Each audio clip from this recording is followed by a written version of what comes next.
안녕하십니까. 정원교입니다. 예전에는 제가 이제 우리 오영재가 14년을 군 복무를 사병으로 복무를 했습니다. 사고 없이, 탈영 없이 그런 말씀을 드렸습니다. 제가 이제 중학교를 1957년에 입학을 했는데 그 당시에 제 얘기를 이렇게 예로 들면서 그 당시에 우리가 어떻게 살아왔나 하는 말씀을 드리겠습니다. 내 중학 입학, 엄청난 지각, 6년 동안 계속된 엄청난 지각이 이제 시작입니다. 그때가 큰형이 18개월의 군대를 마치고 대학 3학년에 복학했다. 학생이 5인 우리 집은 입학과 졸업이 그야말로 없는 집 제사 돌아오듯 했다. 어머니는 큰형을 빼고는 애들 입학식과 졸업식에는 일체 신경을 껐다. 아버지는 더더구나 그랬다. 내 초등학교 입학식도 작은 누나가 딱 한 번 길 안내를 했고 막내 충교도 마찬가지였다. 우리는 각자 알아서 졸업장 받아오고 제가 알아서 입학식을 쫓아다녔다. 어머니는 석 달마다 나오는 5명의 학교 등록금 고지서와 입학금, 교복, 책값, 각종 문구비, 게다가 우위로 2 아들의 교통비까지 신경 쓰느라 등골이 휘었다. 용돈? 나는 고등학교를 졸업하도록 그런 말도 몰랐다. 수원 촌놈인 나와 충교가 서울의 중앙중학교 입학시험과 입학식에 딱 한 번씩 큰형 안내를 받은 게 전부다. 그래서도 큰형 대학 졸업식만은 성황을 이뤘는데 신이 난 어머니는 물론 큰 누나와 예산에 계시던 큰 어머니까지 참석했다. 아버지는 관심은 있었겠지만 축하 말한커녕 식은 잘 마쳤느냐는 소리도 없었다. 장남을 어려워하는 부모의 마음가짐도 마음가짐이고 내 형도 무척 과묵했다. 양쪽 다 말 그대로 돌부처였다. 내가 중학에 갈 때는 어디를 시험 보내 만에 할 것 없이 큰형이 중앙중학 입학 원서를 덜컥 가져왔다. 중학 간다는 것이 뭔지를 몰랐던 나는 떨리지도 않았고 중앙이 어디에 있는 학교인지 궁금하지도 않았다. 모자 쓰고 교복 입는 건 윤교영을 봐서 알겠는데 윤교영 잘 노는 것 하며 딱지 같은 보물 챙기는 것 하는 짓이 하나도 안 바뀌어서 나도 그러려니 했다. 형을 따라가 입학시험을 마치고 안국동 종로경찰서 옆의 황해옥에서 같이 시험을 치른 수원의 이광열 아버지가 사주는 꼬리곰탕을 먹었는데 수원의 화춘옥 설렁탕보다 맛이 없다는 생각만 했다. 이광열 아버지는 서해에서 염전을 하는 큰 부자였다. 우리하고는 비교가 안 되었다. 내가 나온 매산 초등학교에서는 그해 서울에 10개 좋다는 중학에 30여 명이 들어갔다고 했다. 동네에서 우리가 모여노는 장소는 뻔했다. 골목 아니면 차가 다니는 큰 길로 나가 자치기도 하고 주먹만한 고무공으로 축구도 했다. 축구를 했지만 그 공이 되는 게 이렇게 연식 정구공입니다. 조그만 공 가지고 이제 축구를 한 거죠. 달리 갈 곳도 없는 우리는 간혹 미군 트럭이라도 지나가면 나란히 달리며 손을 흔들었다. 미군들은 껌이나 초콜릿을 던져주기도 했다. 학교에서는 필리핀의 막사이사이 대통령이 방한 선물로 가져온 말랑말랑한 고무공도 받았고 월남, 비엔남이죠. 월남 대통령 방한 때에는 바닥에 쇠로 된 동그란 징이 박힌 정구라도 받았다. 담임은 가난한 아이가 아니라 성적 순대로 받을 아이를 줄였다. 저도 그때 이제 조그만 공 하나도 받고 신발 사이즈와 관계없이 정골화도 하나 받았습니다. 이렇게 수원 동네에서 재밌게 놀던 내가 서울의 중학에 입학하고부터 함께 놀 친구가 사라졌다. 나는 가롤동 큰 누나 집에 둥지를 틀었다. 방 셋에 응접실 하나인 누나 집은 부엌을 사이에 두고 기역자로 큰 누나 내외와 시부모가 방 하나씩을 쓰고 시부모 옆 건넌 방을 나와 누나의 시동생 그리고 대학에 다니는 대구 사람 하숙생 양중근 형 이렇게 셋이 썼다. 응접실은 군의 가는 오빠와 대학 다니는 두 여동생에게 세를 주었다. 오누이는 자취를 했다. 경북 안동에서 올라온 20살 영숙이 누나는 부엌 식모입니다. 말하자면 영숙이 누나는 부엌 위 다락방에서 잤는데 할아버지 방을 통해 사다리로 오르내렸다. 나와 동갑내기인 그댁 외손녀 은숙이까지 어른이 13명에 아기가 하나, 이렇게 14명이 한 지붕 밑에서 살았다. 14명이 한 지붕에서 살았습니다. 방 셋에 응접실 하나. 그랬습니다. 하나뿐인 재래식 화장실에는 세면대 외에는 샤워 시설도 없었다. 도회지건 지방이건 가릴 것 없이 세수는 물을 데워서 했고 목욕은 동네마다 있는 목욕탕에서 했다.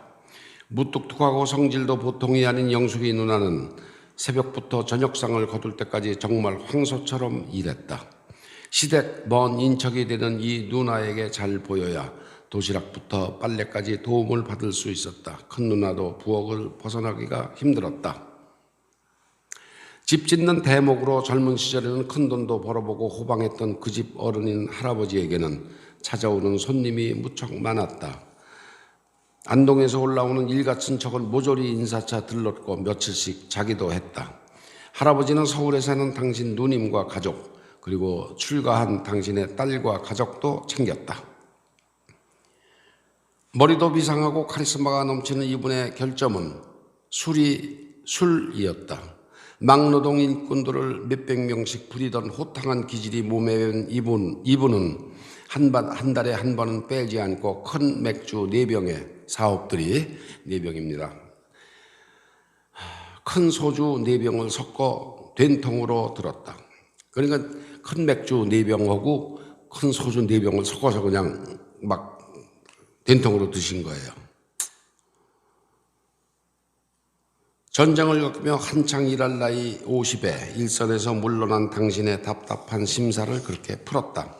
이분이 술을 드시는 날은 집안이 난리가 났다. 그날은 나쁜 년이 된 내 누나가 일찌감치 이웃 영자네로 몸을 피했고 내 매부도 늦게 귀가했다. 따로 갈 곳이 없던 나에게 그분은 은교야, 네 누나가 나쁜 년이지 너는 괜찮아. 너는 염려 말고 공부나 잘 하라이 했다. 이분이 잠들기까지 2시간은 좋게 걸렸다. 이분은 몸소 쥐틀을 만들어 산채로 쥐를 잡았다. 그리고 이 쥐에 석유를 붓고 불을 붙여 태워 죽이거나 아니면 자루채 마당에 패대기 쳐 죽이거나 물에 담가서 익사시켰다. 옛날 당신 어머니가 왕쥐에 물려 엄지손가락 한마디를 잃었는데 당신이 복수하는 거라고 했다. 한여름 복더위에는 통을 메고 골목골목 다니며 파는 아이스케이크 장사를 불러들여 온 가족이 수십 개를 앉은 자리에서 해치웠다. 워낙 입이 많아서 수박, 참외, 파티는 엄두를 못 냈다. 이분이 이제 꼭 쥐를 잡았습니다. 이렇게 한 30, 20cm, 20cm 되는 그 나무 통을 만들어서 앞뒤로 해가지고 여기 줄을 매서 쥐가 들어가서 탁 누르면 탁하닥 하면서 이게 내려와서 산채로 이제 쥐를 잡은 거죠. 그래가지고 이제 패대기 쳐 죽이거나 석유를 붓고 이제 하면 쥐가 뺑뺑뺑뺑 마당에서 몇 바퀴 돌다가 죽고 그렇게 쥐를 죽였습니다. 나는 학교에서 오기가 무섭게 3살배기 장난꾸러기 내 조카 충렬이와 세발 자전거를 타고 2-3시간을 밖에서 놀았다. 매일 조카를 몇 시간 돌보는 것은 전적으로 내 임무였고 또 이것으로 작지만 내 밥값을 한다고 생각했다. 당시에 하숙비는 쌀로 4마리인데 도시락도 싸주고 인심 좋은 집에서는 간단한 빨래도 해주었다. 그때 하숙비가 쌀 4마리입니다. 대학생들 쌀 4마리를 이렇게 주면은 도시락도 싸주고 이제 뭐 인심이 좋으면 빨래도 좀 해주고 그랬죠. 그때 저는 이제 큰 누나 집에 이제 공짜로 있었으니까 조카 봐주는 걸 이제 어비로 생각을 했죠. 누나는 가끔 내가 밖에서 놀 때를 골라 장을 보러 나왔다. 그리고 집에서 떨어진 동네 어귀에서 일본식 과자, 그때는 그 일본식 과자는 나마카시라고 그랬습니다. 팥 들어간 요 조그만 나뭇가시를 사주었다. 내가 부지런히 과자를 먹는 동안 누나는 안 보이는 곳에서 조카 충렬이를 돌봤다. 이제 친정 동생한테 나뭇가시를 사주니까 그 팥빵 등 빵을 사주니까 조카가 집에 들어가서 아유 우리 외삼촌님 빵 먹고 왔다 그러면 큰일 나잖아요. 그러니까 자기 아들이 이제 그걸 못 보게 데리고 가서 놀고 그랬습니다. 그 사이에 이제 제가 목이 메건 말건 그냥 빵 7, 8가지 후가닥 먹어 치운 거죠. 나는 1학년 내내 토요일이면 수원에 내려가서 일요일 저녁을 먹고 서울로 올라왔다. 토요일이면 그때 제가 이제 수원에 제 아버님 병원 오실 때 갔습니다. 처음 몇 달은 일요일이면 시간이 왜 그렇게 빨리 가는지 섭섭하기가 그지없었다. 어머니가 챙겨주는 일주일치 교통비는 항상 모자랐다. 나는 군것질을 못하고 안 하고 했는데 그랬어도 모자랐다. 제가 그래서 지금도 어디 나가서 짜장면 한 그릇을 못 먹습니다. 그 옛날 그 습관이 남아있는 모양이에요. 돈을 아끼려고 나는 학교에서 집에 올 때는 걸어서 다녔다. 계동에서 화동의 경기고등학교를 지나 경무대, 지금의 청와대 앞을 지났다. 그곳에서 효자동, 전차종점, 광화문, 남대문을 거쳐 남산자락을 타고 후암동 시장을 통과했다. 집까지 부지런히 1시간 반은 걸었다. 입학할 때는 제일 작은 사이즈의 교복도 한 반 뼘은 접어야 했을 만큼 작았던 나는 그래도 걸음 하나는 잘 걸었다. 그때 제가 계동 중앙중고등학교가 계동에 있습니다. 그 박원순이 죽은 데가 중앙중학교 계동 뒤쪽입니다. 거기서 이제 제가 가롤동 그 쌍굴다리 있는 데까지 걸어서 다녔습니다. 누나는 틈틈이 아껴 쓰라는 말 한마디도 없이 주머니에 돈을 찔러 넣어 주었다. 생각해보면 가롤동에서의 인연은 힘들었지만 나름대로 철도 들고 우리 어머니 말대로 동기간의 우애와 띠알머리를 생각해 하는 좋은 기회이기도 했다. 또 엄청나게 힘들었던 큰 누나 내외를 일생 잊지 못하는 계기이기도 했다. 큰 누나는 이로부터 30년 후 디멘시아에 걸린 시어머니를 다시 모셔다가 돌아갈 때까지 10몇 년을 극진하게 간호도 하고 임종도 했다. 이 큰누이가 아주 지독한 시집살이를 4년을 했습니다. 어마어마한 시집살이를 했는데 그래도 몇십 년 후에는 그 시어머니를 모셔서 치매로 돌아가실 때까지 4년을 극진하게 모셔서 집에서 돌아가시게 돌봤습니다. 가롤동에서 2학년을 마치도록 나는 집 생각에 가끔은 이불 속에서 찔끔대기도 했다.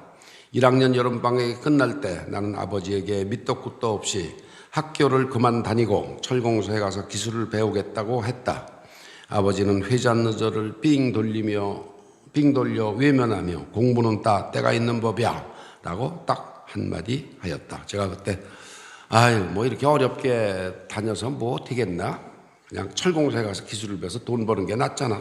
그런 생각을 했었습니다. 중학교 1학년 때. 이 일이 있고 며칠 후 아버지가 느닷없이 철렵을 가자고 했다. 큰형을 뺀 네 형제와 작은 누나가 솥과 냄비에 애호박, 찌갯거리와 양념을 준비해서 서호 옆 철길 동편의 야트막한 산 밑에 개천을 찾았다. 큰 느트나무가 그늘도 만들어주는 이곳은 동네에서도 제법 멀리 떨어져 있어서 한가했고 지나는 사람도 없었다. 아버지가 무릎까지 바지를 걷고 들어가 엉성한 그물로 개천을 훑었지만 물고기도 사람을 알아보는지 6사람 찌갯거리는 턱도 없는 피라미 몇 마리만 걸려들었다. 그래도 우리는 호박찌개에 오이지를 밑반찬으로 해서 아쉬울 것 없는 피크닉을 즐겼다. 지 아버님이 제가 이제 나 중학 안 다니고 그냥 철공소에서 돈 벌을래요 그랬더니 뭐 공부는 다 때가 있는 법이야. 그러셨어요. 그러고 며칠 있다가 철렵 가자 그래서 병원 문을 닫고 제 큰형을 뺀 밑에 쪼무레기 네 작은 누나 이렇게 다섯 대로 철렵을 갔습니다. 아버지가 이제 말하자면 좀 위로를 해준 거죠. 토요일이면 수원행 버스를 타는 용산 시외버스 터미널에 얼근 양아치가 있었다. 이 곰보입니다. 곰보. 그 녀석이 이제 있었는데 이놈은 중학 3학년 배지를 달고 있었는데 내가 버스에만 올라타면 어디 숨어 있었다가 득달같이 뒤쫓아 올라왔다. 그리고 200원짜리 껌을 꼭 300원에 안겼다. 그러니까 뭐 지금으로 치면 껌 한 통에 한 1,000원 할 텐데 한 2,500원, 3,000원을 뜯어간 거예요. 저한테 이제.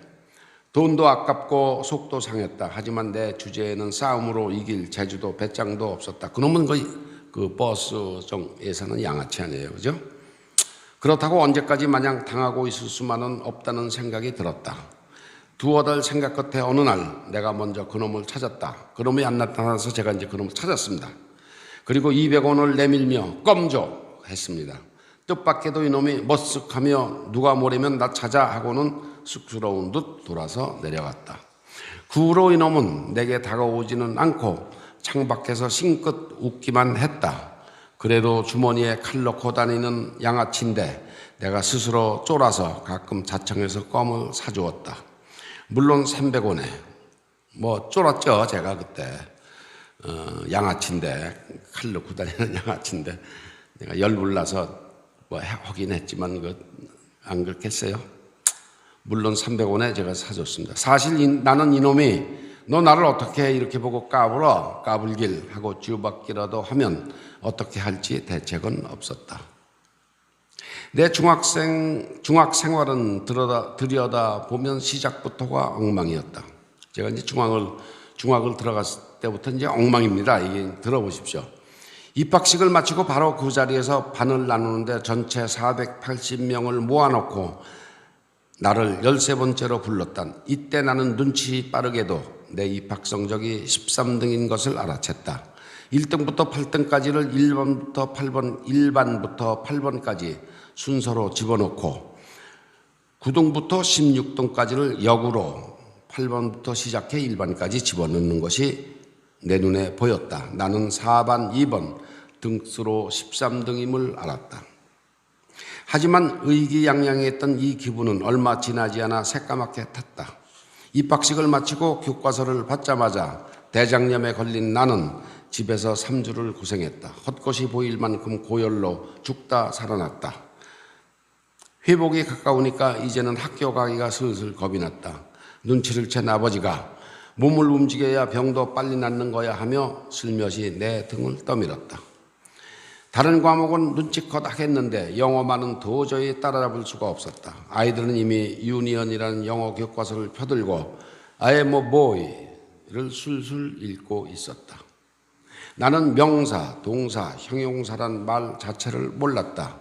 주어, 수어가 무슨 뜻인지도 몰랐다. 심지어 교과서에 나오는 주인공 윌리와 셸리를 중학 2학년을 마칠 때까지 얄팍한 콘서트에서 열심히 찾았다. 이게 한국어로 철수인지 영자인지가 궁금했다. 그때 그 유니온이라는 교과서가 있는데 거기 그 주인공이 셸리와 윌리입니다. 윌리 셸리. 근데 이 윌리 셸리를 그냥 부르면 되는데 그게 가만히 있어봐. 이게 한국말로 영자인가? 철수인가? 뭐 이게 참 궁금했었어요. 그걸 2년을 무려 제가 헤맸습니다. 그 정도로 전 영어 공부에 아주 맹탕이죠, 맹탕. 모든 영어 단어는 한국어로 번역이 되는 줄로 알았다. 고유명사인 내 이름 정용, 제가 그때 정용이었습니다. 정용이 이 세상에 나 하나밖에 없다는 것을 몰랐다. 하고는 생각도 못했고 누구에게 무엇을 물어야 할지도 몰랐다. 그래도 낙제까지 굴러떨어지지 않은 것은 아마도 다른 과목이 받쳐주었기 때문이다. 나는 1학년부터 지각을 엄청나게 많이 했다. 아침에 나만 서둘러 밥을 달라고 덤빌 처지가 아니었다. 영순이 누나를 졸라야 하는데 항상 입이 부어있는 그 누나에게 감히 아침밥 달라고 재촉을 하다니 그것은 간이 배 밖에 나와 있지 않고서는 못할 일이었다. 도시락을 싸주는 것만도 감지덕지해야 할 일이었다. 같이 밥상을 받는 중군이 형은 중앙대학교 다니는 그 학생이 있었습니다. 이제 하숙생이죠. 중군이 형은 세상에 급할 게 없는 대학생이고 학교는 시험 때 빼고는 이웃집 마실 가듯 하는 양반이었다. 또 할머니 할아버지에게 기원받는 나와 동갑내기인 그댁 외손녀 은숙이는 학교가 엎어지면 코다을 땐 삼각지에 있었다. 내가 타는 가롤동에서 도남동으로 가는 12번 시내버스는 남대문 광화문을 거쳐 안국동을 지나는 황금노선이어서 출퇴근 안 가리고 사람이 메어 터졌다. 2대쯤 그냥 보내는 것은 예사였다. 가롤동 집에서는 공부할 생각도, 내 책상은 물론 책을 놓아둘 곳도 없었다. 저는 공부할 생각도 없었지만 책상, 또 책을 놓아둘 책꽂이, 일본말로 혼다대라고 그러죠. 그것도 없었습니다. 대학생 중근이형 책상 한 귀퉁이에 서랍을 빌려 책과 소지품을 넣고 썼다. 아침에 딸가락 소리를 듣고서야 빈 도시락을 꺼내는 일도 잦았다. 가방을 들고 이제 학교 가려고 보니까 타가닥 소리가 나서 보니까 그 먹다 남은 도시락이 이제 빈 게 있는 거예요. 그러니까 내놓고 그냥 가야죠. 이걸 언제 씻어서 새 도시락을 싸다 그러다간 싸달라고 그랬다가는 이제 안 되죠. 말이 안 되죠. 역사를 가르치는 1학년 담임 허한수 선생이 수원의 유적지를 보고 싶다며 일요일에 우리 집에 내려왔는데 집에는 이분 안내를 할 마땅한 사람이 없었다. 나는 어머니가 싸주는 김밥을 들고 담임과 팔달산도 오르고 불에 타서 석축만 남은 북문 그리고 연무대와 화홍문도 갔다. 아주 멋있게 잘생긴 예비역 중령 출신은 내 담임 허한수 선생은 집에도 들르지 않고 바로 서울로 돌아갔는데 나는 뭔지 소홀하게 대접했다는 생각은 들었지만 그렇다고 아버지에게 담임을 만나달라고 떼를 쓰지도 않았다. 사실 이제 그렇게 되면은 우리 아버지가 담임도 만나서 점심 저녁도 사시고 또 이렇게 봉투도 주시고 그랬었어야 됐죠.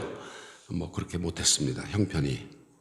내 중학교 때 이름은 용, 제가 정용입니다. 용감할 용자, 정외자이다. 윤교영도 수부, 울때 빼어날 숫자에 지압이 붙자 수부다. 일본식 이름이 아니고는 출생신고를 안 받는다고 해서 지은 이름인데 우리는 모두 까맣게 잊고 있다가 중학교에 진학하느라 호적 등본을 떼면서 알았다. 나는 대학 진학하면서 소송을 통해 이를 바로잡았다.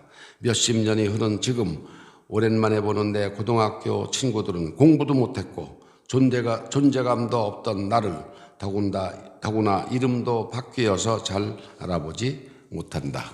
감사합니다. 이제 이걸 제가 한 4번쯤 하면은 1905년부터 1974년까지의 70년을 여러분이 그때 이 사람들은 이렇게 살았구나 하는 것을 아실 수 있을 겁니다. 4-5번도 들어주십시오. 감사합니다. 안녕히 계십시오. 조심하십시오.